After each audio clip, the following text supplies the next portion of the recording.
anything that could have gone wrong, it went wrong. It went wrong. The excitement for this game was at such a high, The atmosphere before the game started, it was such a high. I really did expect us to give a lot more. But I'm sorry, PSG showed us some serious levels of football. They did. It's as simple as that. And I have to be completely honest. I knew that PSG had gone up a level ever since we last saw them in October. And my word, did we not have a touch of that football. João Neves, Vitinha on the ball, didn't get near them. Playing out from the back, we couldn't even get into the final third. I would love to think it's maybe Thomas Partey missing and we missed his help in the build-up. But my word, PSG were a world apart. That could have been 3-0 heading into the second leg. Thinking about the Gonzalo Ramos chance, the Barcola chance. I'm thinking about João Neves' chance at the edge of the box. That could have been 3-4-0. I think the best case scenario happened today, that we only lost by 1.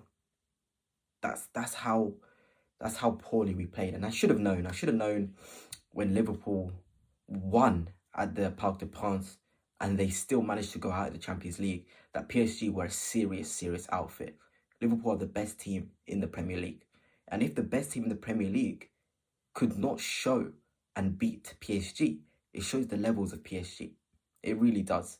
Essentially, we had a limited chance during the fact that Liverpool couldn't get through. And that's the reality of things. It really is. It was disappointing. It was slow. It was a lack of creativity. Donnarumma obviously made some fantastic saves. A game of margins.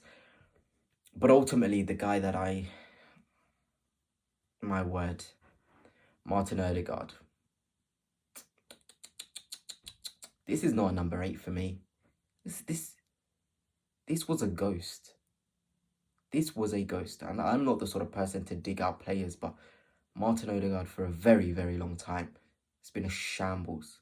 It's been a shambles. Whether he's picking up the ball from deep areas, whether he's in the final third, whether it's always those cute little lofted balls that never work. I'm tired of it.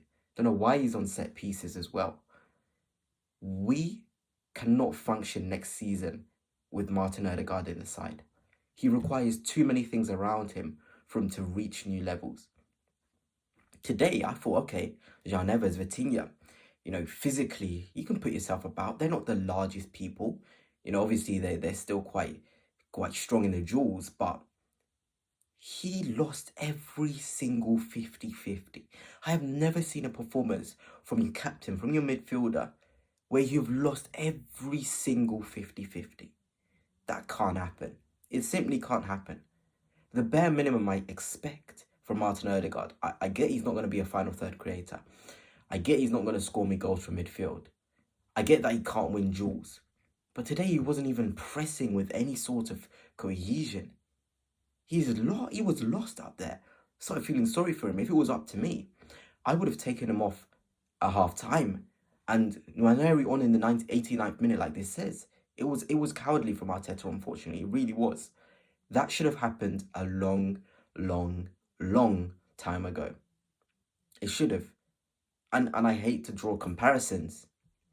But Arne Slot, what did he do in the Parc des Princes? I know Liverpool went out. But I'm just thinking, my manager, when you want to make strong decisions which maybe the crowd in the Emirates would have been shocked by, taking off Mo Salah at the Parc des Princes was a huge ballsy decision by Arne Slot. I have never once seen Mikel Arteta make such a decision like that.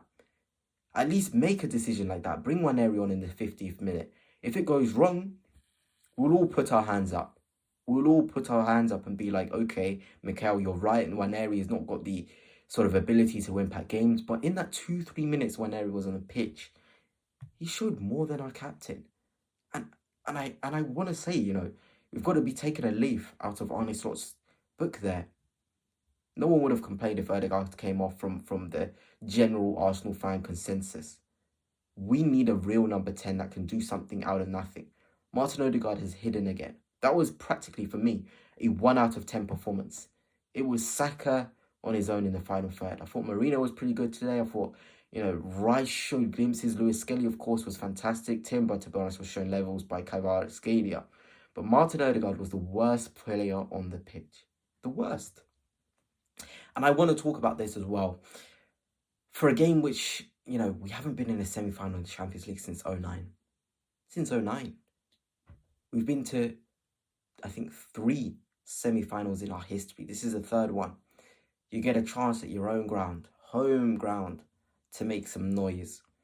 And I thought, apart from the kickoff, the atmosphere was atrocious. You had people selling tickets for 500, 600, 700 pounds.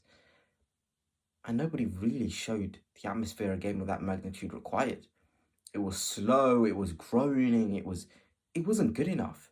You cannot, after the amount of people like myself, who would have loved to be at the stadium to make a lot of noise as I could, you cannot be as silent as it was there.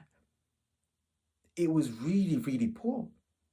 It really was. The first minutes of the game, great. Everyone's still excited. But even the first 15 minutes where, PSG had just scored and you're thinking, okay, let's get the crowd involved. Let's make it hard for them. Whistle every time they have the ball. It just wasn't right today. It wasn't right. And I'm trying to put my finger on it because the amount of hype, the positivity heading into a fixture like this before was so good. But it just really, it kind of epitomized the performance, It really did. Slow, tired, passive, not really there, half-hearted, there. That was the sort of game it was. And the atmosphere suited it. It really did. Now we're going to have to go to the part of the Prix where their fans are ridiculous. It almost felt like it was a home game for PSG today, the amount of noise their fans made compared to us. We simply, at the very least, could not have been outdone by other fans at our own ground. And we were. I cannot believe it. I really did expect a lot more. I can't even look at that game and be like delusional and say, we created and should have thrashed PSG. We could have scored 2-3 goals. Obviously the disallowed goal, I thought the refereeing performance was poor. Didn't think that was a foul on Nuno Mendes. But regardless of that, you've got to change the game and control the conditions you can control. And unfortunately, we weren't controlling any sort of conditions. We were not in the game for that first 30 minutes. I was watching it and I was almost shocked. We were not in a contest. I don't know about you watching the game, whatever team you support. Did it feel like there was a game that was at the Emirates that was a semi-final? It felt like a training game for PSG. They were knocking it around with such confidence and a lack of pressure on them. And, I like to be positive and I'd like to think hopefully we go to the second leg and try and get something, but it's not looking good whatsoever.